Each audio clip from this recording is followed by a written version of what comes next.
Queridos hermanos, estamos celebrando hoy el martes de la 21ª semana durante el año y lo hacemos también con la memoria de dos santos.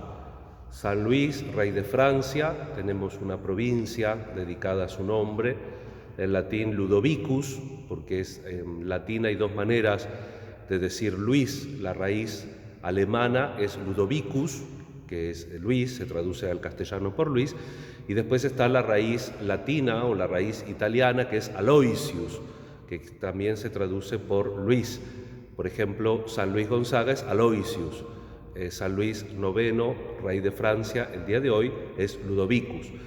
Y también tenemos a la beata María del Tránsito Cabanilla de Jesús Sacramentado, que, como decíamos al inicio de la misa, también espiritualmente la tenemos presente como santa argentina y le pedimos al Señor la gracia de su intercesión. ¿Para qué? Para ser fieles, la fidelidad.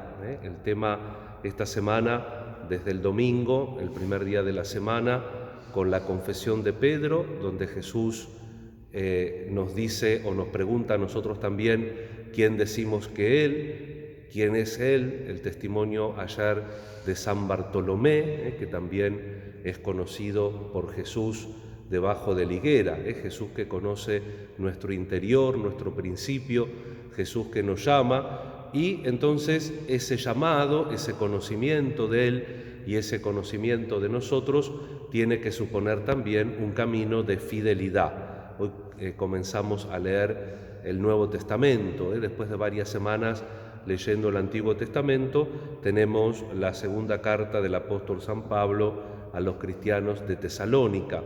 Y precisamente aquí el apóstol pide a esa comunidad y nos pide a nosotros, porque la palabra de Dios se lee en el ámbito vital en la que fue revelada y en la que es proclamada, que es precisamente la Iglesia, y más concretamente en la celebración de la Eucaristía. Y el apóstol pide también conservar fielmente la fidelidad, las tradiciones que aprendieron los tesalonicenses del apóstol, que aprendieron de nosotros, de esa misión.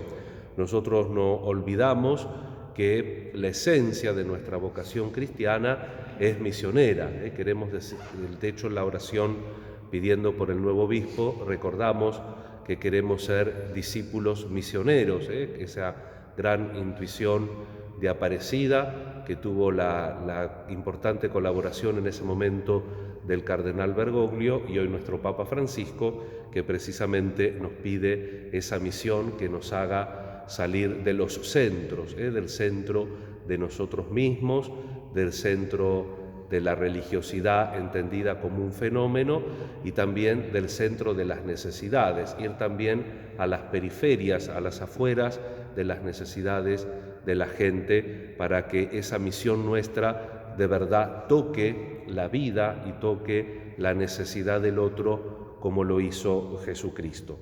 Y por eso también en este contexto, en esta dinámica, tenemos que entender también el Evangelio, que no tenemos que descuidar las obras propias de la religión, pero que las obras propias de la religión tienen que iluminar todo el espectro de nuestra vida social. Hoy habla evidentemente de la hipocresía, estos digamos así como reproches que hace Jesús especialmente a los escribas y fariseos hipócritas. Dice que pagan lo externo, el diezmo, el hinojo, el comino, y descuidan lo esencial, la justicia, la misericordia y otra vez la fidelidad. Es muy importante la fidelidad al Señor. Y por eso quería esta misa celebrarla en honor de San Luis, rey de Francia, precisamente porque fue un gobernante, hijo de Luis VIII y de Blanca de Castilla.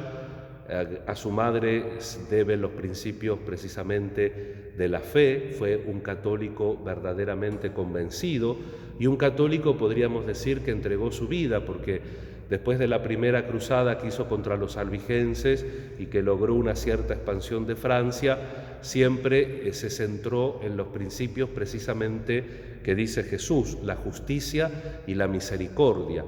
muchas partes del gobierno, porque llegó a rey de chico, lo dejó en manos de su madre, pero tanto él y como su madre, que lo había educado en los principios de la fe cristiana, trataron de gobernar con los principios del Evangelio. Y por eso, si bien, como siempre, un gobernante y cualquiera que esté expuesto es objeto de crítica, algunos lo acusaban de entreguista, sin embargo, la mayoría, inclusive los opositores, reconocían la capacidad que él tenía para conciliar. Y en muchos pleitos, inclusive internacionales, de esa época, se buscaba el consejo y la sabiduría de este joven y justo rey.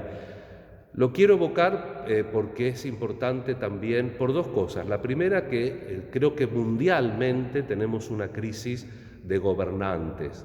Yo no digo que haya príncipes cristianos como los hubo otrora, que eran capaces, por ahí no eran muy santos personalmente, pero eran capaces de sacrificar sus expectativas naturales en bien de los principios de la religión. Pero creo que tenemos que rezar, como decía San Pablo, por los que detentan el poder. Él rezaba por los romanos, que si podían los perseguían y los mataban. Entonces no tenemos ninguna excusa para no rezar y para no interceder por todo un tipo de político, sobre todo los que llegan al gobierno, para que vivan principalmente en estos principios de la justicia, la misericordia, el desasirse de los principios propios para satisfacerse a sí mismo y tratar de trabajar por el bien común. No tal vez con el heroísmo de un San Luis y de tantos otros, pero sí con la fuerza de los valores y los principios que da la fe. Y vamos a pedir también a San Luis la intercesión porque él murió en una cruzada y de peste, entonces que también San Luis interceda por esta peste, por esta pandemia. Él era una bacteria, nosotros es un virus, pero bueno, el sistema es lo mismo, y también el santo, como la teología de todos los tiempos lo interpretaba, cuando había una peste, la gente tenía como una propensión a tomarse en serio la conversión, sobre todo los que no colaban el mosquito, como dice Jesús, sino que se tomaban en serio la ley, vivían como momentos fuertes de conversión, de búsqueda de Dios. También nosotros no dejemos ese aspecto ante la dificultad de la pandemia, de buscar ese camino de misericordia, de vuelta a Dios, que todos individualmente y como sociedad necesitamos. Encomendamos las intenciones que tenemos, las personas que se han encomendado a nuestra oración, y le pedimos al Señor la gracia de su bondad y su misericordia para nuestro mundo. Que así sea.